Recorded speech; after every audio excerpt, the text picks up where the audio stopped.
According to the National Center for Drug Abuse Statistics, 22% of males and 17% of females used illegal drugs or misused prescription drugs within the last year. Since 1999, drug overdoses have killed almost 1 million individuals in the United States. Welcome to Normalize The Conversation. I'm your host, Francesca Reicherter, and today I'm joined by the founder and CEO of Recovery Management Agency and the author of Sobriety, a plan to heal your trauma, overcome addiction, and reconnect with your soul, Dr. Elisa Hallerman. Join us as Dr. Hallerman vulnerably shares her own journey to sobriety, the tools that changed her life, and the sobriety approach she developed to help others along their journey. I am so excited for our conversation today and to share more about your journey and your work. But before we begin, I really just want to check in with you. How are you really? Oh, I love that. You just asked me that. I am really in a great space and in my soul, in the best place I've ever been in my life. And I think that the important thing to note is even when you feel like you are centered and you're in flow and you're living the life that you want, you still have those days, which I did the other day, where you're stuck or you feel blue. And I'm trying to really incorporate those days in a way that I teach and just really sit in them and allow the feelings to happen and look underneath at the why. Why is this coming up right now instead of pushing it away? But I'd say on the whole, 98% of the time right now, I'm feeling good and bouncing from one thing to the next and just taking a moment to breathe into being very present with you right now so that whoever's listening gets the very best of me. Thank you so much for being so honest. I totally resonate with that, right? Being at that best place in your life and still having days where things just aren't okay, where something's just going on and feeling down, feeling triggered by something, having a tough day, and knowing that that's okay and it's okay to feel. In the beginning, it was so hard for me to get to that point where I said, it's okay to have bad days. It doesn't all have to be good, because I thought I had this idea that through my mental health journey and through my recovery that it would look like a perfect day of happiness every single day. And that's just not real. That's the human experience is ups and downs, and it's okay to have space for them and to feel. So thank you for being so honest with that answer. Yeah, absolutely. It's so important that people know that regardless of what it looks like on the outside, you're going to have those days. I mean, those are the soul whispers I talk about, and we'll get there. But it's important to pause, because that's when you're hearing things that are important. And that's when you really need to look and uncover and discover what lies underneath, instead of just acting as if that's not the case. Because then you're missing the opportunity, right? Yeah, absolutely. And looking at what lies beneath, that was one of my favorite parts of your book and learning from your approach, because we do tend to treat the symptoms, right? We tend to treat the presenting symptoms. I'm in school for psychology right now, and that's what we're learning, right? To treat the presenting symptoms and not enough focus on looking at what's underneath, what's causing these symptoms to present, what's causing these behaviors, and how we can actually help someone by looking at the source instead of trying to cover it up in some way. For me, what I've realized is most of Western medicine is designed to treat the symptoms.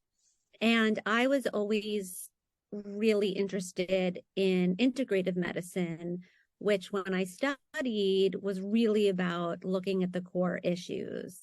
I didn't find anywhere in the addiction and recovery space or mental health space where people were truly practicing integrative medicine. It was few and far between.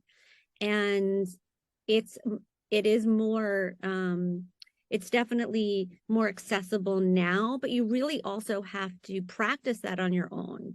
And so that is a lot of the Soulbriety model of, listen, we're not looking to pathologize your symptoms. We really want your healing process to be strength affirming instead of just adding one more post-it note or one more label to your soul, and really understand the why. The why is so important in getting to the underlying. And with addiction, a lot of the underlying is trauma, and really being able to understand what that means and what it means for you and what type of trauma, and therefore which type of modalities may or may not be helpful for you. Yes, it's so important to start with why and understand what's causing it, what's going on, looking at the trauma. In your book, you also talk about adverse childhood experiences, which is something that tends to be ignored and kind of overlooked because kids are so resilient. So we just assume that they're just so resilient, they'll get through it, it doesn't matter. And not looking at how that's impacting their relationships, behaviors, thoughts, all of it. So on that note, can you share a little bit more about your journey with us? Yes. So I was one of those kids that grew up in a happy and healthy family with two parents that loved me. I didn't experience any assaults or any horrible accidents. But when you have parents that have their own trauma or have not done their own work, which certainly for my generation, that was the case for most parents, none of this was discussed back then, was that sometimes things felt inconsistent or not discussed or not explained. And little things would happen to me where they sort of were small little things, oh, maybe I'm not pretty enough, or I'm not the, I talk about in the book, I had scoliosis and I had to wear a back brace for 3 years, just the giant one that I don't even think they make children wear those anymore. But it was something that was never really discussed of, how do you feel? How is this happening in school? What's going on? And so any sort of input that was coming from my environment about it was just kind of marinating in, how are people looking at me differently? And it wasn't this traumatic thing, but it was at the time.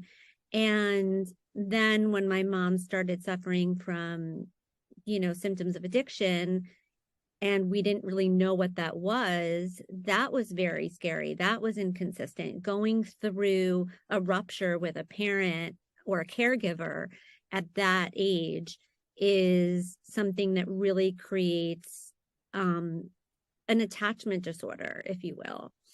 And when you're suffering from attachment issues, it's very hard to not project that something's wrong with you. For an adolescent or a young adult to understand this isn't about me is not the way our brains are wired at that age. So already you're walking in the world with a lot of these self-assumed narratives about yourself and being less than, or your inner critic, or you're not good enough, or any of these things.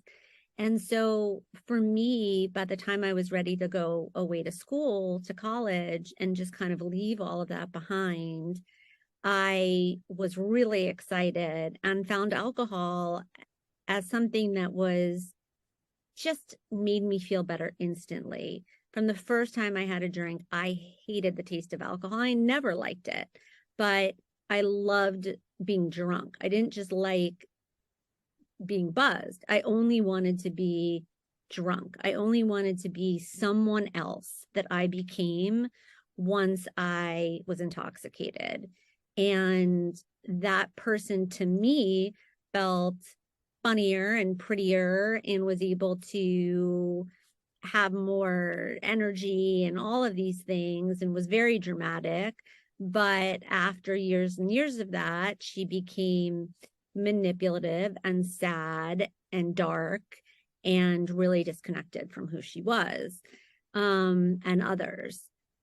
And it really wasn't until after law school that I moved back to New York City and was practicing law, and then decided to move to Los Angeles. And then something really acute trauma happened when I lost my friend to suicide. And I didn't get any help. No one sent me to see a therapist or a psychiatrist. No one talked about trauma. There was nothing. And trauma couples on top of each other. So having something like that happen with the things that were already underlying was really the straw that broke the camel's back. You know, I want to be really clear. Trauma is subjective to the individual. Two people can experience the same exact car accident, for instance.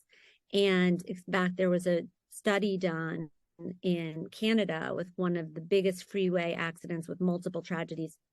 And a couple was, they did all the neuroimaging.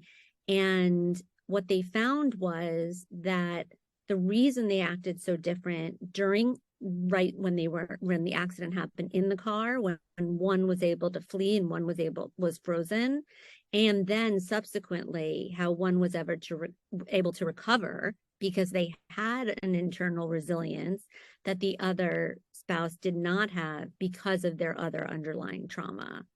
So it's really important to know about the individual and where there are other ruptures that have taken place in their life.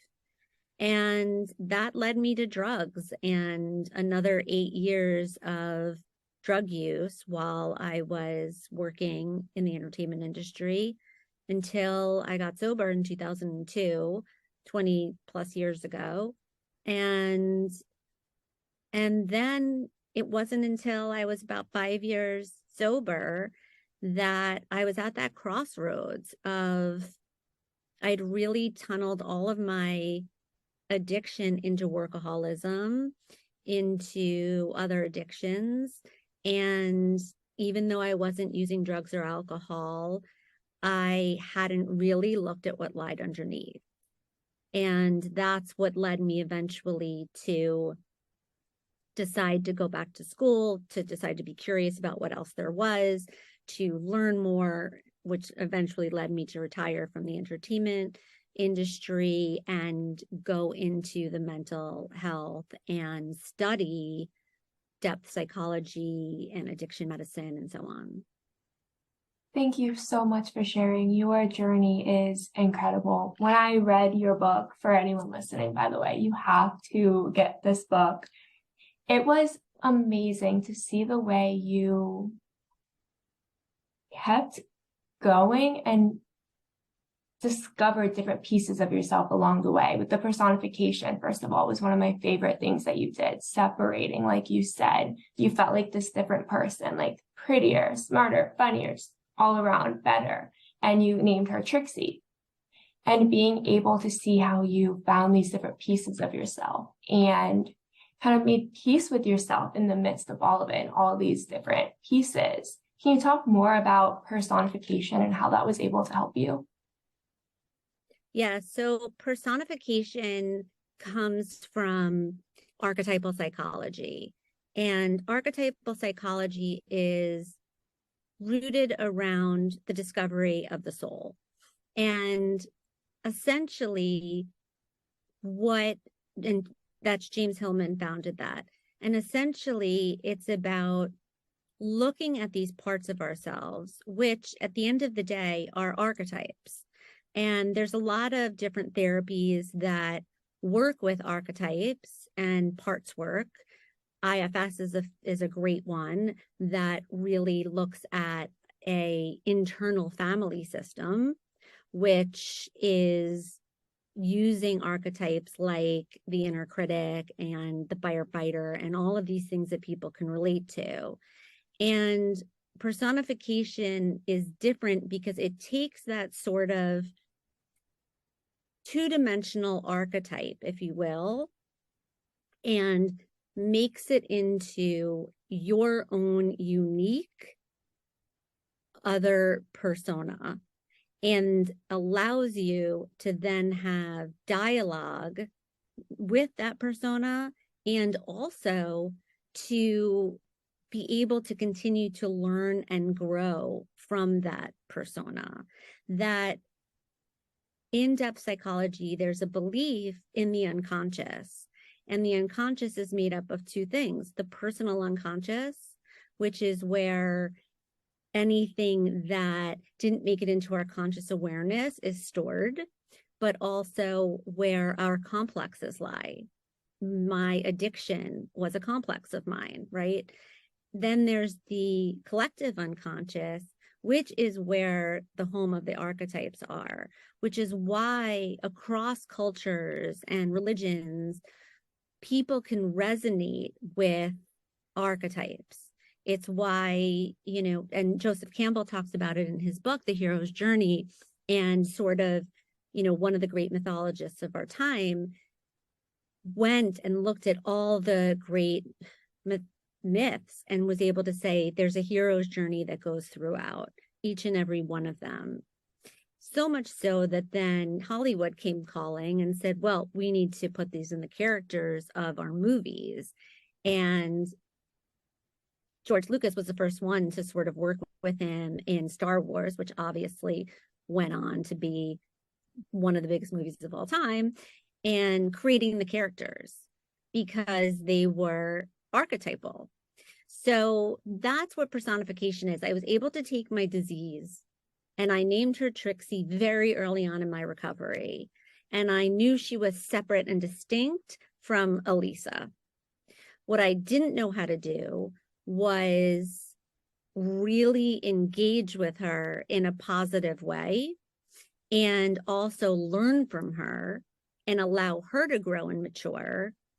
And then, of course, meet other personas, which I talk about in the book, along the way. And that connection to the inner world, or as we call it in depth psychology, the imaginal, because when we talk about imagination or the inner world, like, I'll just back up for a second.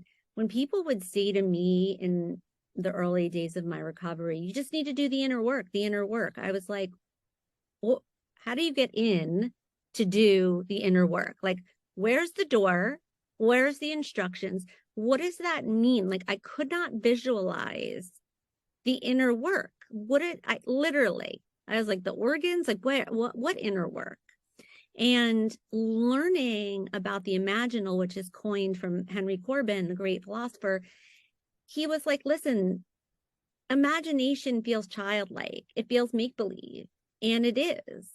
And it's our creativity, but we need a word for the world that exists within, and that is the world of the imaginal.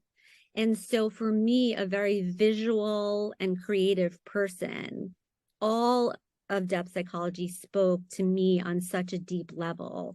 And exactly what you're saying is, I found that a lot of different modalities were very systems oriented and symptom, which is amazing. I'm not suggesting Soulbriety is the one and only way. In fact, for me, it's been the through line. I've used many, many, many, many different modalities on myself and on my clients, but it's also having this agency over my inner world and understanding what that looks like. You brought up such a great point with the inner work, and that's something people say, like you said, all the time. Just do the inner work, figure it out, heal your inner child. But no one ever has like explained it, really. I've never heard someone explain what to do, how to do it. It's like, oh, just do it. That's great. I know my core wound and I know how to fix it all by myself. Thank you for telling me to do that. It's so hard when we don't give people the tools, the information, when there's not a conversation about how we can actually identify these different trauma experiences. I mean, like you said, looking back at it, it could have been so easy to say, oh, I didn't have these adverse childhood experiences because I had parents who were together, because I didn't go through assault. But there's so many other things. There was a study or article I read this morning from the Washington Post about adolescence, and it goes through a bunch of different adolescent stories. Individuals who were assaulted, individuals who were struggling with body image, who were just struggling with feeling like they weren't good enough, and how all these different experiences related and turned into very similar kind of presenting symptomology, where they were struggling with feelings of depression, where they were turning to drugs or alcohol, where they were self-injuring or having thoughts of suicide. And yet we see all this evidence, we see all this information constantly, and we're not looking at all these different experiences that kids are having and giving them the tools, or giving adults the tools. We are going straight to, well, kind of figure it out. Or, I mean, like you said, I as a psychology student, I love all of it. I love learning all the different modalities. Just took theories. So fun. So great. But it's so important that we look beyond just treating the symptoms, and we give people the tools to actually look at themselves and identify what's hurting them, what they're going through, what's triggering these feelings, these thoughts, these behaviors, instead of just assuming that the same thing's going to work for everyone. Exactly. I mean, part of what I do, what I learned, was to be curious about everything. And I think, and the reason that I started Recovery Management Agency was because there is so much available. There are so many different modalities. There are so many different practitioners. There are so many different types of licensures. And it's impossible for the average person to know the difference. And most people are not, they're very specific into one modality. And in order to really be able to do, the internal healing on yourself with the practitioners, you need to understand what they're qualified to do and what you might need to go to a different person. And so it's important to know what's out there. And with trauma, there's very specific modalities, but some are better for acute trauma, some are better for chronic trauma, some are better for trauma that occurs as an adolescent, as an attachment disorder. It depends on the age and the environment in which the trauma happened. And when you just seek out or take advice from someone that's talking about only one practice or something that's worked only for them, that is when you have to sort of look at, well, what lies underneath for me? What's going to be most appropriate for me? Trauma is not something that we should be sort of therapizing, over coffee. It is something that we can really do damage to people if we're not going in the right way. Absolutely. I got into an argument in one of my classes with another student because we got partnered up to make a treatment plan for a vignette we were presented, and they were reading the textbook to me. And I was like, no, I get it. I totally get the textbook. I agree that these is very great protocol. We're not looking at the person though. We are not looking at the person or their experiences or what they've gone through, their environment. We are not looking at the person. We are reading a textbook and assuming it's going to work the same for everyone. A full fight. I've never fought so hard with anyone in my life. It was terrible. I felt so bad for the kid. I was yelling. But it's so important that we have these conversations. I hope when I become a therapist that I am taking an approach like this. You really, really inspire me because it's so important. We need to be looking at the full person. We need to be looking at what happened when it happened and not just making that textbook assumption. Textbooks are great. So much research has happened. I mean, the DSM is really great because it does put a lot of information together, but it's very much puts people into boxes, and we have to understand that not everybody's the same, and that's okay. It's okay to take an approach that looks at the person and not just checks a bunch of boxes. You're going to be such a good therapist, and call me when you're done because you're tired, and I'm excited for you. But right, that goes back to to integrative medicine, and to be able to look at the whole person and their complexities, and where they are at this phase in their journey is not going to be where they are in 6 months or in a year. So it's all relevant. The assessments that we do when clients come in are, I call them behind their backs because they're not ready to hear the word soul, but they're soul assessments where I'm learning the story of their life. And I'm not looking for the same things that a psychiatrist or a medical doctor would be looking for in an assessment. I'm looking for their strengths. I'm looking for ways in to their inner world.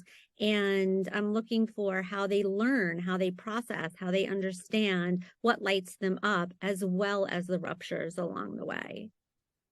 It is so, so important that we do that.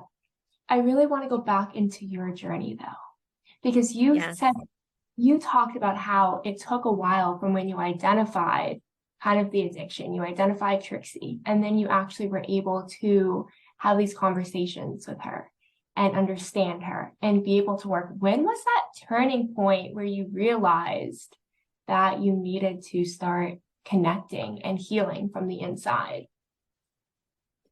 So when I got to grad school, I started learning about archetypal psychology, and I read this one book by James Hillman called Revisioning Psychology, which I highly recommend for you. You would love it. And he talks all about personification. And it dawned on me, it just all clicked, right? You know how everything just clicks. I was like, oh my God, I already named her. She's Trixie. And it's interesting because trickster, right, is an archetype. And I just named her Trixie and didn't even connect the dots, obviously, because I didn't know anything about anything archetypal psychology. And then I wanted to start to work with her. And there's a great exercise that I use and that I use with my clients where you can take this is the first time I'm sharing this on a podcast, so this is a good nugget. So you have a mirror in front of you, and then you take also a piece of tracing paper and piece of drawing paper, and you look at your face and you draw basically your self-portrait. Now, most of us are not artists, and the self-portrait is going to look a little bit like, we had one eye closed, that we were doing it with our toes, that, it's a little Picasso-y, right? But we look at that. And when we start with the intention of like, who needs to appear, right? And so we start with that intention. We draw our face, we take our face off, and we look at it, and we really either, if it were called, we start coloring it any colors we want. We start to see it. If it's not coming to us in that moment, we just sort of leave it. Like sometimes I'll just leave it on the side table, or I'll leave it on the kitchen table, and I'll keep going back to it. And slowly that will start to become its own persona. Sometimes there was an example one time. So I did Trixie, and that's when I started to learn more about her.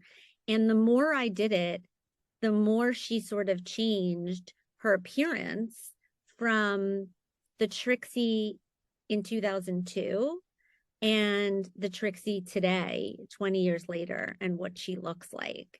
And also her personality and her experiences are different than mine. She has her own set of circumstances, personalities, and things that have happened to her. And so that's how I sort of worked with her. But there was one time when I was feeling really uneasy, and I was staying in a hotel, and I don't remember what I was doing there. And I was just really, really uncomfortable. So I brought out my colors and I started doing it. And I just started going really into this, and it was a man. It became a man, and it was very clearly a man.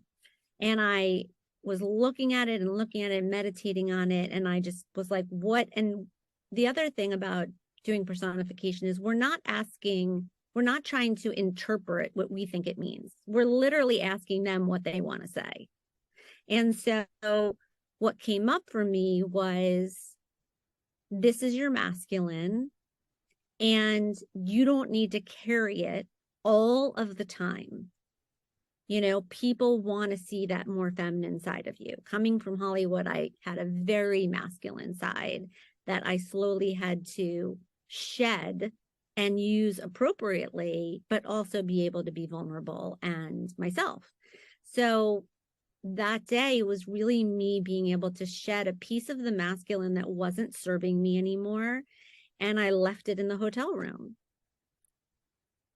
That is incredible to see. I mean, when you first started explaining it, I was like, interesting.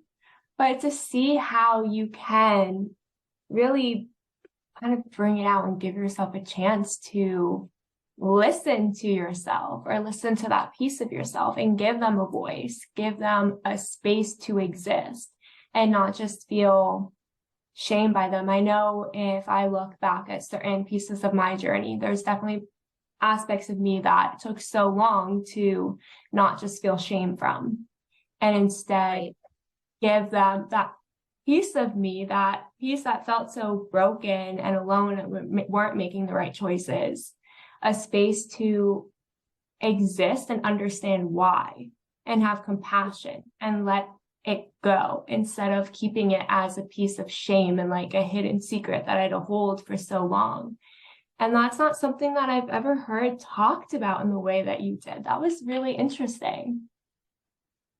Yeah. I mean, I did not found personification. I've made it my own.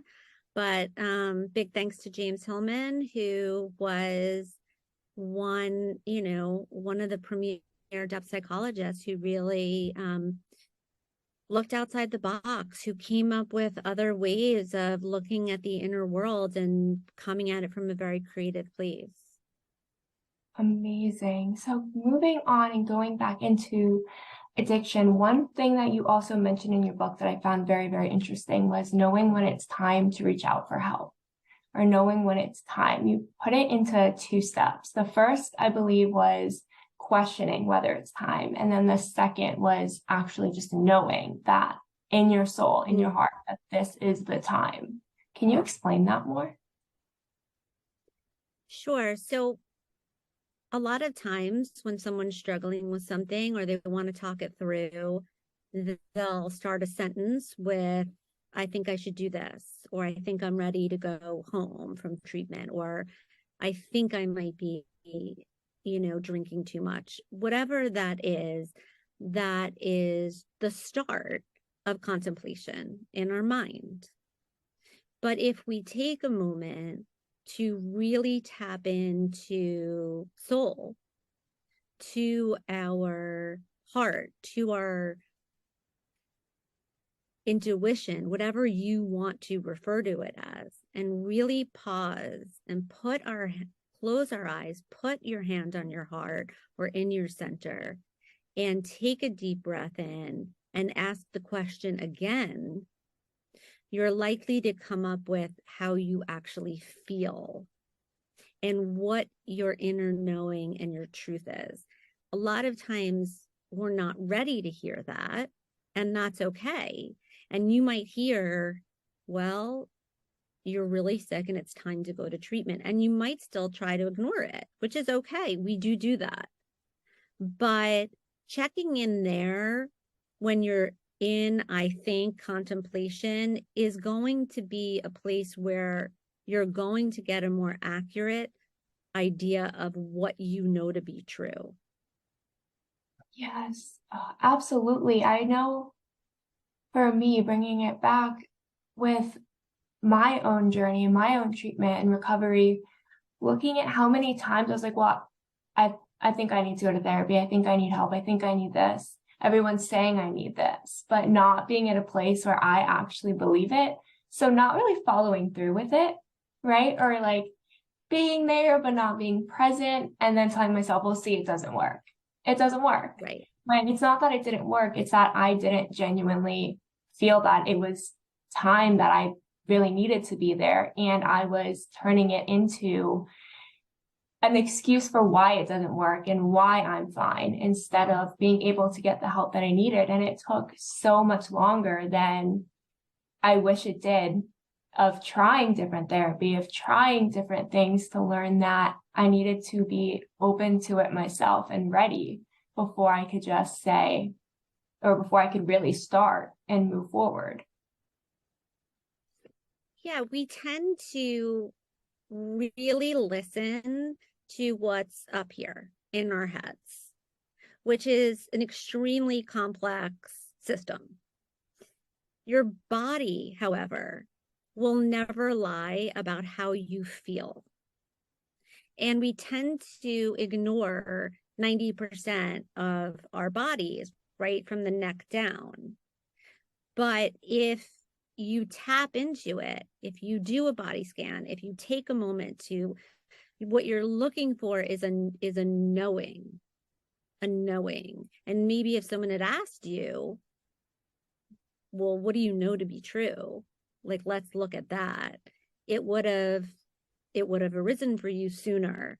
But, part of doing sobriety, the work of sobriety, or living in the lifestyle of sobriety, is that what often happens is we wait unconsciously for our unconscious to bubble up and give us those messages. And so eventually that happened for you and happened for me, where my unconscious, that whisper became louder and louder and louder until it was screaming at me, until a brick house fell on my head and I was forced to hear it because there was nowhere else to go. But what if we had a way to tap into our unconscious and we didn't have to wait, but we could be intentional about it and we could make what is unknown known?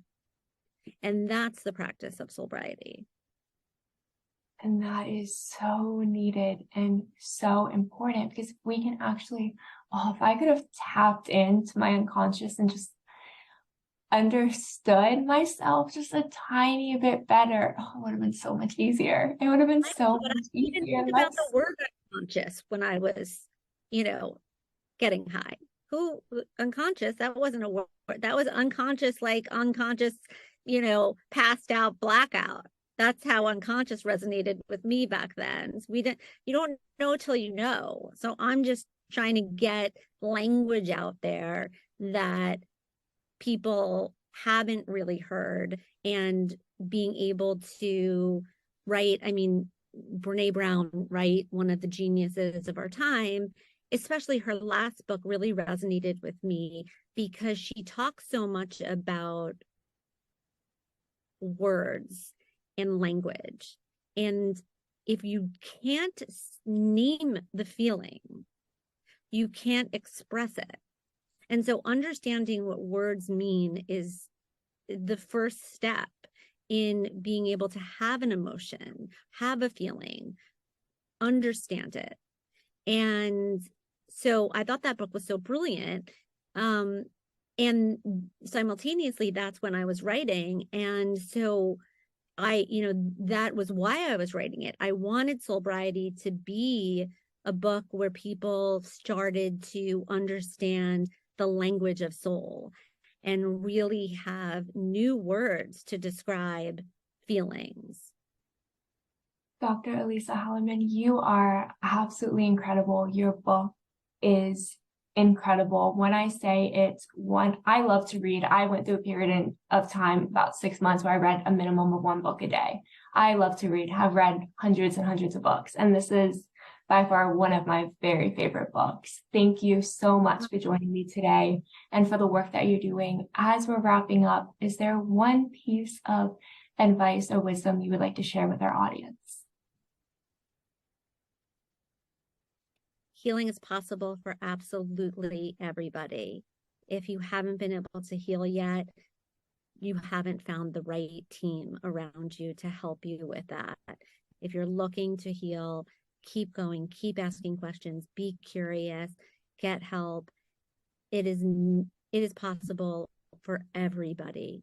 You are not uniquely different, and that it's not going to work for you. And if you're suffering and you're in an enormous amount of pain, I encourage you to reach out to someone, because we need you and we need your wisdom after you do the deep healing on yourself.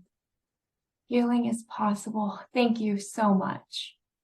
Thank you so much for listening to Normalize the Conversation. Don't forget to subscribe, rate, and review.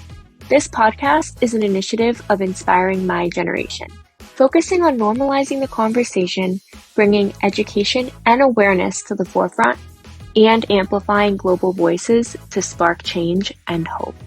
Inspiring My Generation is a 501c3 nonprofit organization on a mission towards suicide prevention through awareness, conversation, education, and support. Connect with us on Instagram at Inspiring My Generation and visit our website inspiringmygeneration.org to learn more about our work and how you can make a difference.